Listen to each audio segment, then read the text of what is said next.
당신은 언제까지 호구로 살 작정입니까? 당신이 베푼 친절이 독이 되어 돌아왔을 때 그 배신감에 치를 떨며 밤잠을 설친 적이 있다면 지금 당장 이 영상을 끝까지 보셔야 합니다. 우리는 어릴 때부터 착하게 살라고 배웁니다. 남에게 양보하고 이해하고 배려하면 복이 올 거라고 믿었습니다. 하지만 현실은 어떻습니까?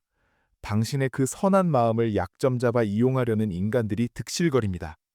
쇼펜하우어는 말했습니다. 인간은 본래 이기적이고 사악한 본성을 감추고 있는 야수와 같다고 말입니다.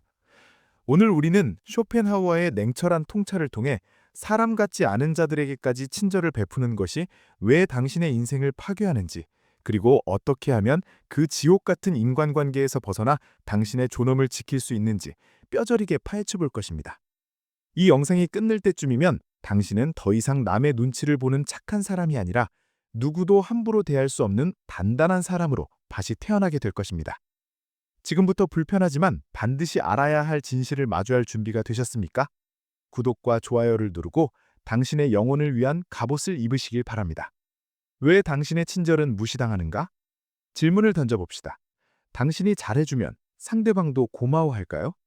천만의 말씀입니다. 쇼펜하우어는 인간의 본성을 탐욕과 오만으로 가득 찬 덩어리로 보았습니다.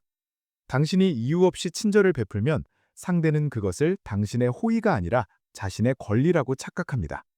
처음에는 고마워하는 척하다가도 조금만 수틀미면 언제 그랬냐는 듯 이빨을 드러내는 것이 비열한 인간들의 특징입니다. 그들은 당신의 배려를 만만함으로 해석합니다. 아, 이 사람은 이렇게 해도 되는구나 라고 생각하며 선을 넘기 시작합니다. 당신이 참고 또 참으며 웃어줄 때 그들은 속으로 쾌재를 부르며 당신의 등골을 빼먹을 궁리를 합니다. 이것은 당신의 잘못이 아닙니다. 단지 당신이 상대방을 당신과 같은 사람이라고 착각했기 때문입니다. 하지만 명심하십시오. 겉모습이 사람이라고 해서 모두가 인격을 갖춘 것은 아닙니다. 짐승에게 진주 목걸이를 걸어줘봤자 짐승은 그 가치를 모릅니다. 오히려 목걸이가 거추장스럽다며 당신을 물어뜯을 것입니다. 사람 같지 않은 자들에게 베푸는 친절은 굶주린 늑대에게 내 팔을 내어주는 것과 다르지 않음을 깨달아야 합니다. 그렇다면 우리는 어떻게 그들을 구별해야 할까요? 쇼펜하우어는 인간관계를 고슴도치의 딜레마에 비유했습니다. 겨운 겨울, 고슴도치들은 서로의 온기가 필요해 모여들지만 너무 가까이 가면 서로의 가시에 찔려 상처를 입습니다.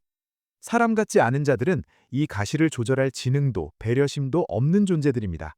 그들은 자신의 이익을 위해서라면 타인의 고통 따위는 안중에도 없습니다.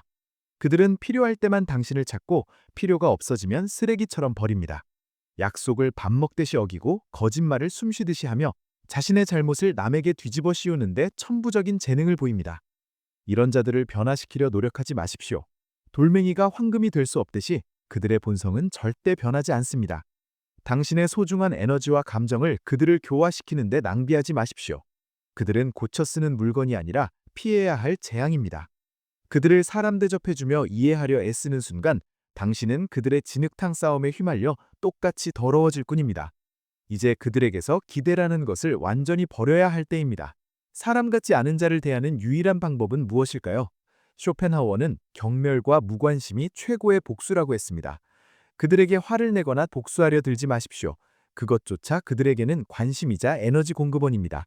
그저 투명 인간 취급하십시오. 길가에 놓인 돌멩이를 보고 화를 내는 사람은 없습니다. 그저 피해갈 뿐입니다. 당신을 분노하게 만드는 자를 만났을 때 마음속으로 이렇게 되뇌이십시오. 저것은 사람이 아니다. 인간의 탈을 쓴 짐승이거나 자연재해 같은 것이다. 태풍이 온다고 태풍에게 욕을 해봤자 소용없습니다. 그저 문을 걸어 잠그고 내 집을 지키는 것이 상책입니다. 그들에게 예의를 갖추되 절대 마음을 열지 마십시오. 사무적인 태도로 일관하며 당신의 약점이나 속마음을 절대 내비치지 마십시오. 정보가 없으면 그들은 당신을 공격할 무기를 찾지 못합니다. 당신의 침묵과 무표정은 그들에게 가장 큰 공포이자 당신을 지키는 가장 강력한 방패가 될 것입니다. 거절하는 용기, 그것이 당신을 자유롭게 합니다. 고독을 두려워하지 마십시오. 쇼펜하우어는 인간은 고독 속에서만 진정한 자신이 될 수 있다고 말했습니다. 많은 사람들이 외로움이 두려워 쓰레기 같은 인간관계라도 붙들고 늘어집니다. 하지만 썩은 동아줄을 잡고 있느니 차라리 혼자 낭떠러지 위에 서는 것이 낫습니다. 나쁜 사람들과 어울리느라 영혼이 병드는 것보다 혼자서 고요하게 내면을 가꾸는 것이 100번 낫습니다. 고독은 형벌이 아니라 축복입니다. 타인의 시선, 타인의 평가, 타인의 비위를 맞추느라 소진했던 에너지를 온전히 나 자신에게 쏟으십시오. 책을 읽고 사색하고 나만의 취미를 즐기며 스스로의 가치를 높이십시오. 당신이 스스로 충만해지면 굳이 남에게 기대거나 인정받으려 애쓸 필요가 없어집니다. 그때 비로소 당신 곁에는 당신의 가치를 알아주는 진정한 사람들만 남게 될 것입니다. 똥파리는 똥에 꼬이고 벌은 꽃에 꼬이는 법입니다. 당신이 향기로운 꽃이 되면 굳이 오라고 하지 않아도 벌과 나비가 찾아옵니다. 쓰레기 같은 인간들을 정리하는 것은 당신의 인생 정원을 가꾸는 첫걸음입니다. 이제 당신은 선택해야 합니다. 계속해서 감정의 쓰레기통으로 살 것인가? 아니면 고고한 인격체로 거듭날 것인가? 거절하는 것을 두려워하지 마십시오. 아니요 라고 말하는 것은 상대방을 무시하는 것이 아니라 나 자신을 존중하는 행위입니다. 무례한 부탁을 단칼에 거절했을 때 상대가 떠난다면 감사하십시오. 인생의 걸림돌이 제 발로 치워진 셈입니다. 쇼펜하우어의 철학은 차갑게 들릴지 몰라도 그 이면에는 자기 자신에 대한 뜨거운 사랑이 담겨 있습니다. 남을 위해 사느라 나를 잃어버리는 것만큼 어리석은 짓은 없습니다.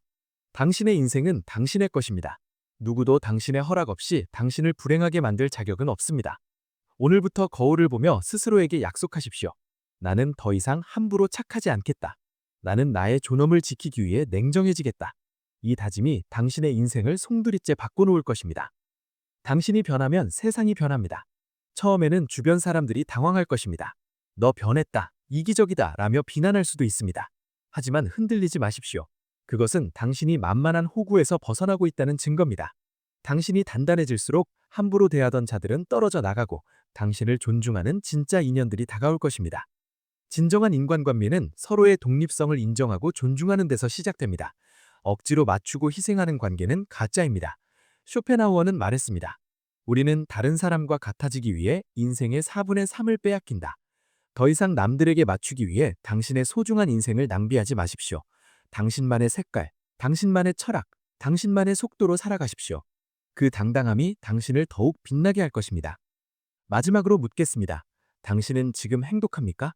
만약 인간관계 때문에 고통을 받고 있다면 이제 그 끈을 놓으십시오. 사람 아닌 사람에게까지 친절하지 마십시오. 무조건 착한 성격이 좋은 게 아닙니다. 그것은 무능이고 자기 방임입니다. 쇼펜하우어의 냉철한 조언을 가슴에 새기고 스스로를 지키는 전사가 되십시오. 당신의 친절은 그럴 자격이 있는 사람에게만 베푸십시오. 그래야 그 친절이 빛을 발하고 당신 또한 존중받을 수 있습니다. 오늘 내용이 당신의 마음에 작은 불씨가 되었기를 바랍니다. 이 영상이 도움이 되셨다면 구독과 좋아요를 부탁드립니다.